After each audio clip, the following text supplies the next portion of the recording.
تعرف ان العميل خايف انه يشتري المنتج او الخدمة بتاعتك. بس انا هقولك ازاي تحل المشكلة دي. الحل هو انك تثبت ان العملاء اللي جربوا الخدمة قبل كده اتبسطوا منها، وهقولك على افضل الطرق اللي شفت الشركات العالمية بتعملها عشان تستخدم التقييمات العملاء في زيادة المبيعات.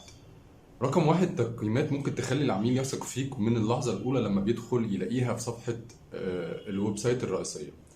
العميل لازم يشوف تجارب عملاء حقيقيين أول ما يدخل الموقع. تاني حاجة، جنب زرار السي تي اي، سواء كان كول تو اكشن للشراء او سواء كان كول تو اكشن للتواصل معنا، لازم يشوف تجارب العملاء السابقين.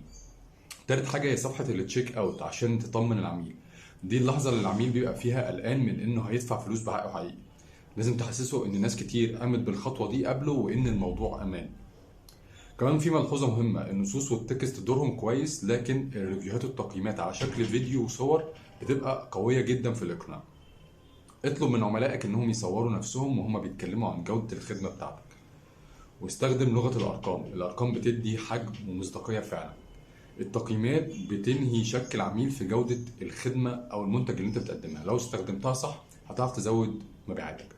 اسمي احمد هريجي، انا خبرة 15 سنة في التسويق والمبيعات، ولو محتاج تتعلمهم اعمل لي فولو.